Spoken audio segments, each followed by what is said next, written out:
So okay, you've got your PCP, you've got it home, but how do you fill it?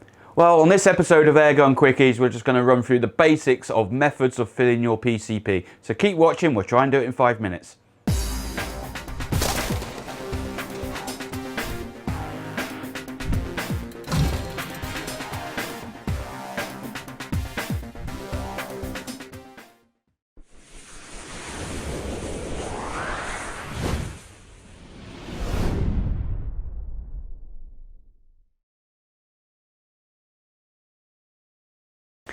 Hello YouTubers and welcome to another episode of Airgun Quickies, and in this video series we try to pick a simple question that gets asked all the time by the beginners and try and answer it in about 5 minutes.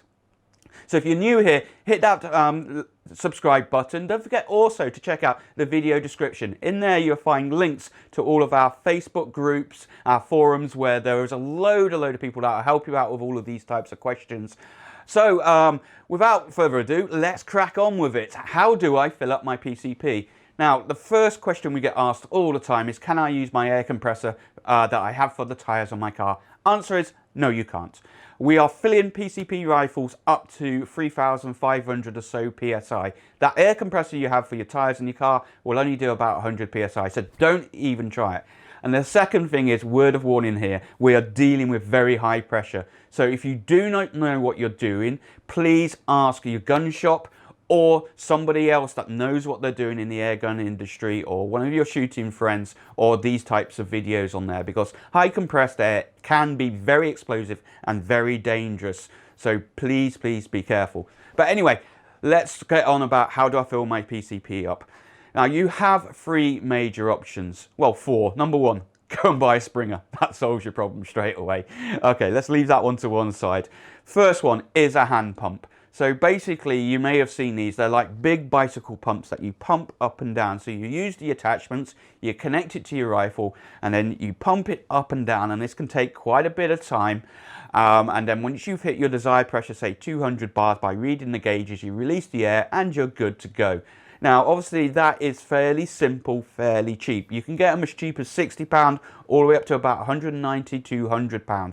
I strongly recommend you go and get a good brand like the Hull pump. They're well known to work. They'll last for absolutely ages, and they can deal with these high pressures. You'll see a lot of stuff, and this is a common theme. You'll see a lot of eBay stuff and Amazon stuff. Just be careful. Make sure you read the reviews, and if not, ask. And if you're in any doubt, get a branded. Buy once. You know, pay a decent price, buy once, not have to replace it and not hurt yourself. So that's your first option. Of course, that's nice and simple. It's fairly cheap and it's portable and you can do it anywhere. The downsides is it takes a lot of effort. And some of you chaps out there, or lasses, may be a little bit older and have slightly sore knees or back problems, and that might be a bit too much of a problem to do that. And personally, I don't want to stand there for 20 minutes pumping up a rifle.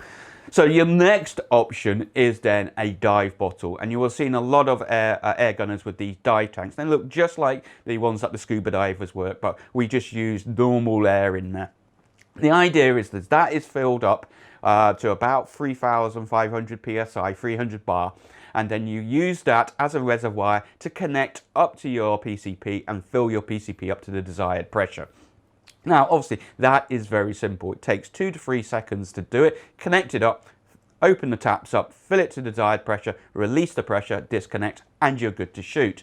And out of a 300, a 7-litre tank, you'll probably get 30 or so fills of your rifle that, let's say, for example, is running at 200 bar.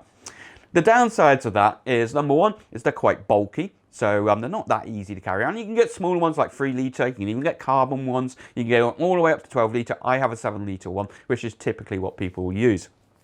They also do cost, so you need to get one of those, and if you get one, they can be anywhere from £100 to £200–300. They also need to be checked regularly for compliance and pressure testing. It's the law in most countries. Please check whichever country you're in what the law is to do that. And the other downside is somehow you've got to get that dive bottle filled up. So how do you do that? Well, that typically involves a visit or a trip to the dive shop or to your gun shop that will fill it up for you for a cost of somewhere between £3 and £10. And you're going to need to probably do that if you shoot a lot once a month. And it really does depend where your closest dive shop or gun shop is to do that. So in my case, that's an hour and a half round trip. So that's an hour and a half of my time, hour and a half of diesel, then the cost to do it every, for me, nearly twice a month because I shoot a lot. So it's very, very cost restrictive, but that is generally the way that most people will do it. Then you've got the other method, and the third method is to buy your own compressor. So if you ever go to these dive shops and ask them to have a look, and you'll see this great big noisy compressor, and that's what they're using to fill your cylinder up. So you can buy your own. Now you can buy one of these big ones, and I'll leave a picture of the Daystate one, and these can cost thousands of pounds. They're big, they're clumsome, and they're very, very heavy. And you'll find that if you're in a club, you may have one of these in your club, and you use that to fill your dive bowl. However, you can get some consumer ones, and there's multiple ones of these around. For example, this is the one that I got, and this is the Yongheng. Now this comes from China. It costs about £300 to £400 depending on the version you get. It's water cooled, it's quite loud, but basically you plug it in, you put the pump in the water, you connect it up to your rifle, and about 20 or so, 25 minutes later, it will fill your dive bottle. You can also use it to fill your rifle with that. Now, there are many, many types of these around on eBay. Now, this is a definite word of warning out there, is be careful what you're checking for. Some people have had success of buying the cheaper versions on eBay. Most of them are clones of the Yongheng. If you're in doubt, get the Yongheng one, have a look on eBay, certainly go for there. A lot of people had success with those on it. But then there is a slightly different category of compressor that you can buy. And these are the Nomad 2s. Now, these are like an in-between. These are 12 volt powered, and they're used for charging directly to your rifle, compressing the air, putting it directly into your rifle. Because they're so small and only running on 12 volts, you can't use those to fill up bottles because of it'll take too long, it'll stress the unit and probably break it. And they can be had for about £400, £500, £600, and they're portable, 12 volt in the back of your car, fill your rifle up when you're in the field. So those are your compressor options you can use to do that. Like I said though, with when you are looking to get your own compressor, please ask around, ask for opinions. The Yongheng one, definitely I'd recommend that. The Nomads, I know people have got those and they work, and I doubt very much you're going to go and buy a massive great big £3 to £4 grand compressor yourself. Water is also another issue that you have to deal with, especially if you live somewhere like Florida where it's very high humid. When you compress air, you're also compressing the water. Water inside rifles is not good. It leads to rust and corrosion. So you're going to probably need some sort of water stripper. So if you use a hand pump like the Hillman's, you can get the version that has a little water stripper that strips the water out as it compresses the air and puts it into your rifle. The bigger compressors will generally have water strippers in there, and if you go to a dive shop, they will strip the water out because they'll have a compressor that strips the water out. If you're buying one of these mini consumer compressors like the Yongheng that I got, then you're going to need to, if you're in a really hot country, a humid country, you're going to need to stick some sort of water stripper in there, and I've yet to go and do that. But generally what I will do is I will fill my dive bottle up from the compressor. The water will then be heavier than the air will sit at the bottom, so the water will generally be in the dive bottle, not the rifle. It's not perfect, so I do need sort of water stripper out on that.